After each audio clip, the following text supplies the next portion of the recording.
warahmatullahi wabarakatuh. Saya Hodijah Lestari, NIM 2108111 dari kelas 3C PGSD Pengges. Baiklah, tujuan dari pembuatan video ini merupakan pemenuhan tugas UAS dari mata kuliah pertumbuhan dan perkembangan motorik anak.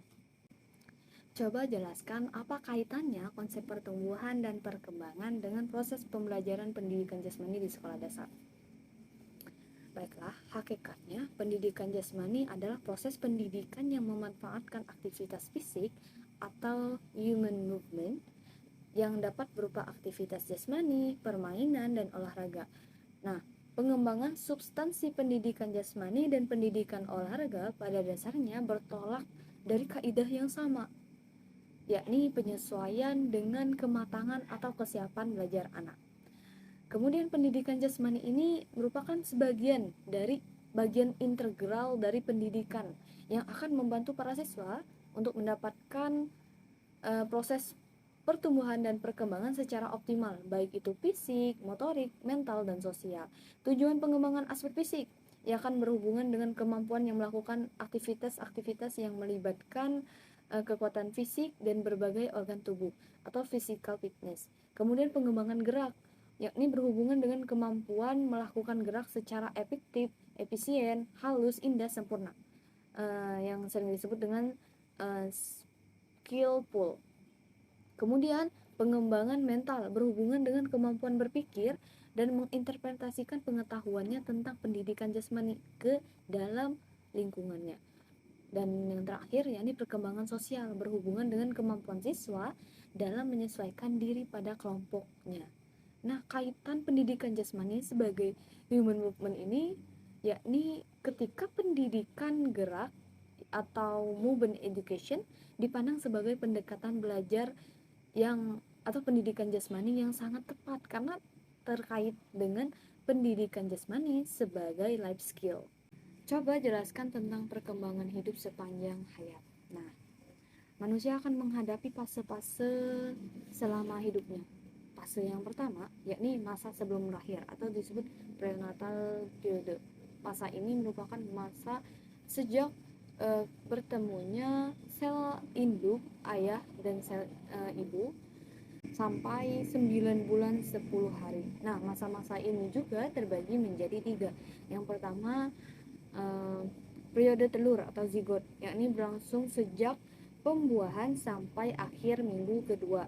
Kemudian periode embrio dari minggu kedua sampai akhir bulan kedua. Dan yang ketiga, periode janin atau fetus. Nah, dari akhir bulan kedua sampai bayi lahir. Fase kedua, yakni masa bayi baru lahir atau newborn. Jadi masa ini dimulai sejak bayi lahir sampai bayi memasuki usia 10 sampai 15 hari. Nah, dalam perkembangan manusia pada masa ini merupakan masa pemberhentian atau plateau stage. Artinya pada masa ini tidak terjadinya pertumbuhan atau perkembangan.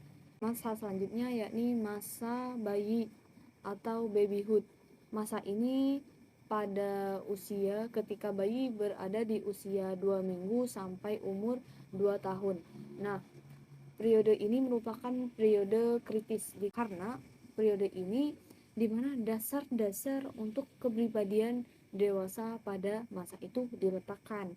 Nah, pada masa ini bayi dikatakan rentan terhadap kematian. Nah, kematian bayi juga dibagi menjadi 2. Kematian pertama yakni kematian di 27 hari pertama yang sering disebut dengan neonatal. Kemudian kematian kedua yakni setelah 27 hari, yakni postneonatal.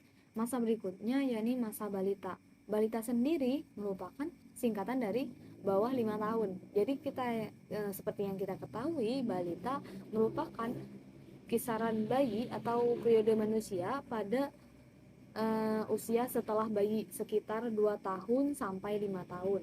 Nah, periode ini sering disebut sebagai periode prasekolah.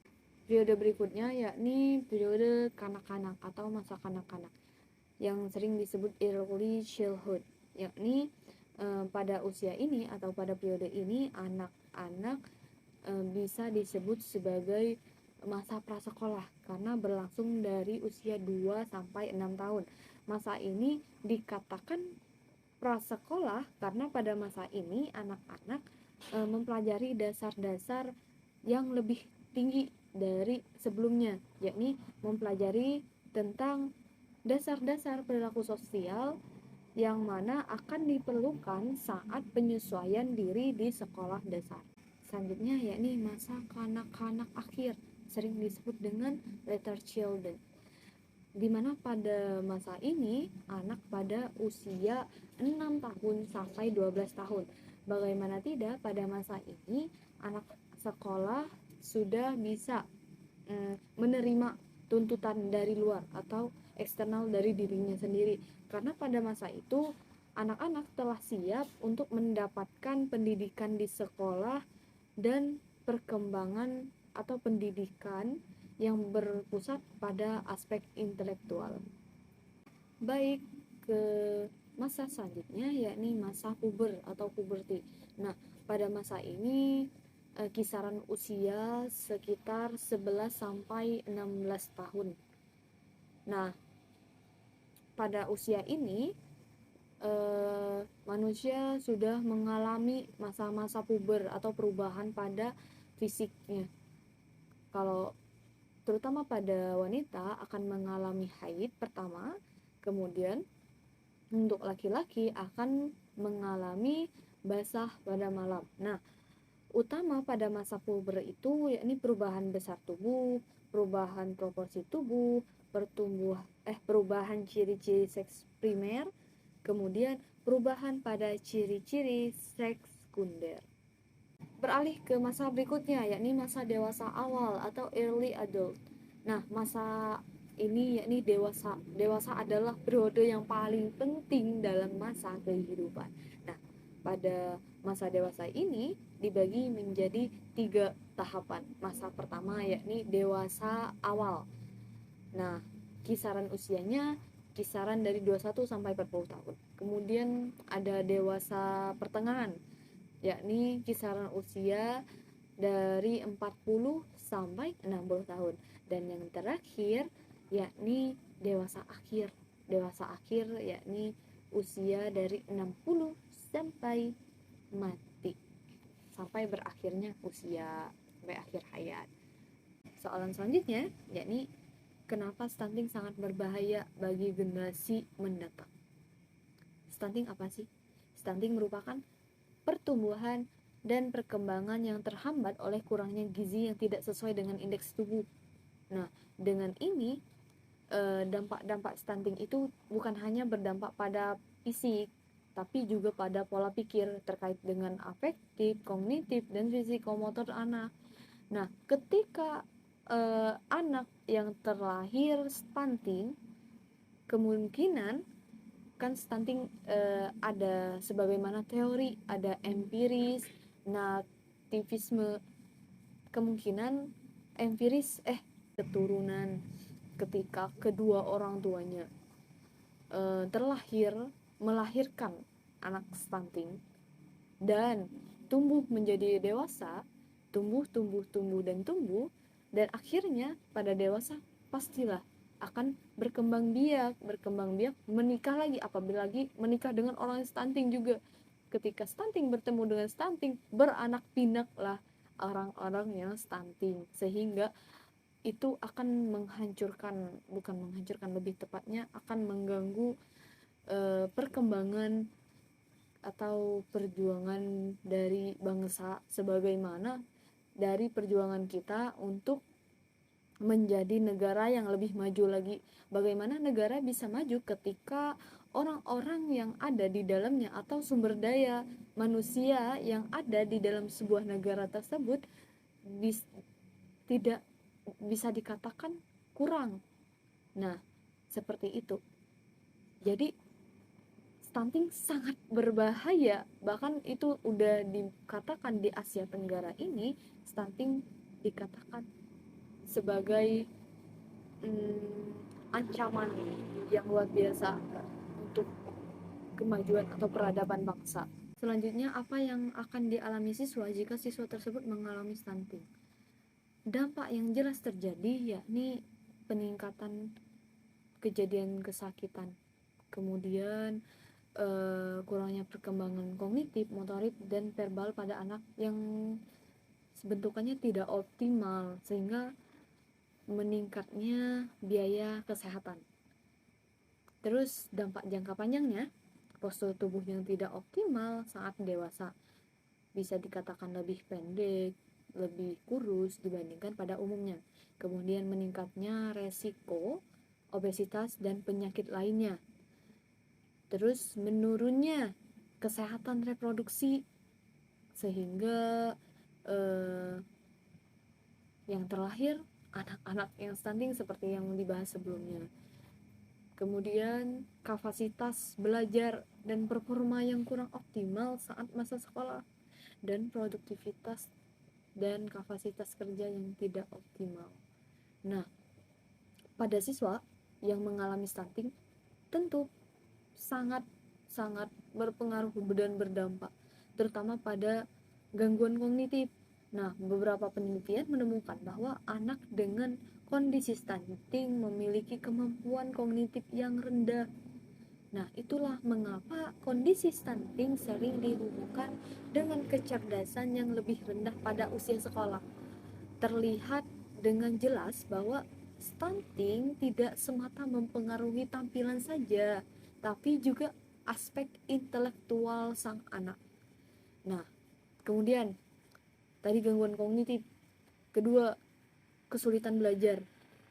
Stunting turut berdampak pada tingkat fokus anak. Nah, pasalnya bagaimana? Karena stunting dapat mengakibatkan gangguan pemusatan konsentrasi yang membuat anak lebih sulit belajar.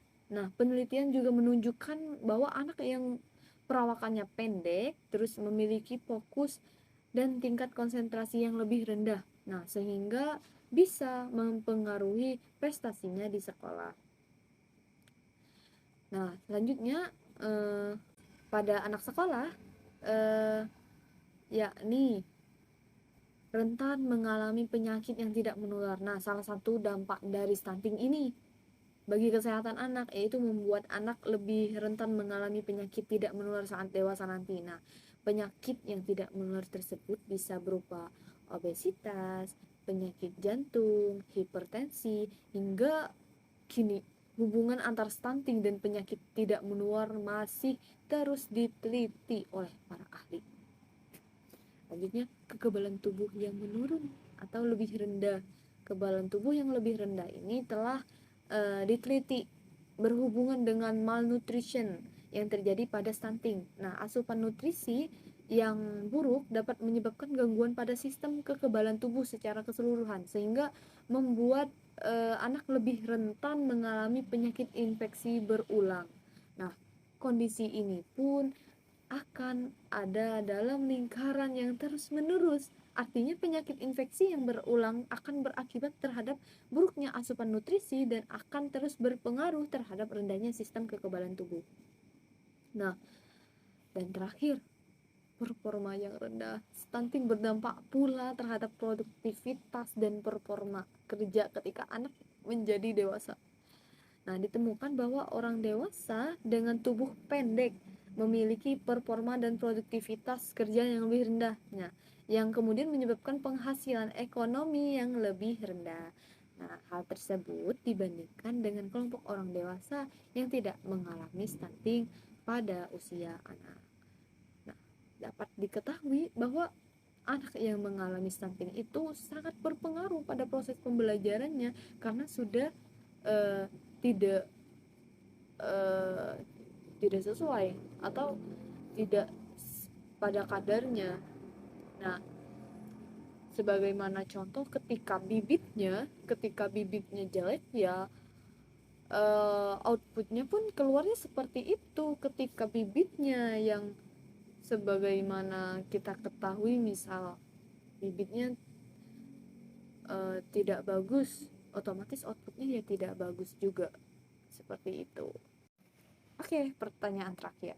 Nah, jika kalian menjadi guru di kemudian hari, amin, apa yang akan Anda lakukan terkait konsep DAP, Deployment Mentality Appropriate Practice, dalam proses pembelajaran?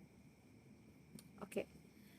Deployment Appropriate Practice merupakan sebuah konsep yang diberikan berupa modifikasi yang terinspirasi atau diarahkan agar aktivitas belajar itu sesuai dengan tingkat perkembangan dan karakteristik anak, sehingga sesuai dengan tingkat perkembangannya gitu. Terus dengan stimulus yang kita beri sesuai bisa mendorong ke arah perubahan kemampuan ke arah yang lebih baik dari dimensi, kesesuaian usia, kesesuaian individu yang unik, kesesuaian sosial budaya. Nah, ketika saya menjadi guru, saya akan menerapkan deploymentally appropriate practice ini dalam setiap proses pembelajaran. Karena ketika saya menjadi guru atau tenaga pendidik, tentu saya akan menerapkan prinsip-prinsip dari DAP ini, sehingga saya tahu bagaimana proses pembelajaran yang tepat untuk usianya, sebagaimana proses pergerakan dan memberikan pembelajaran gerak yang sesuai dan tepat untuk anak, sehingga kita bisa menstimulus anak sesuai dengan kadar dan porsinya. Baiklah, terima kasih. Sekian jawaban dari saya. Mohon maaf apabila ada kata-kata yang salah atau tidak berkenan di hati para penonton. Saya ucapkan banyak mohon maaf. Kepada Allah kita sama-sama mohon ampun. Wassalamualaikum warahmatullahi wabarakatuh.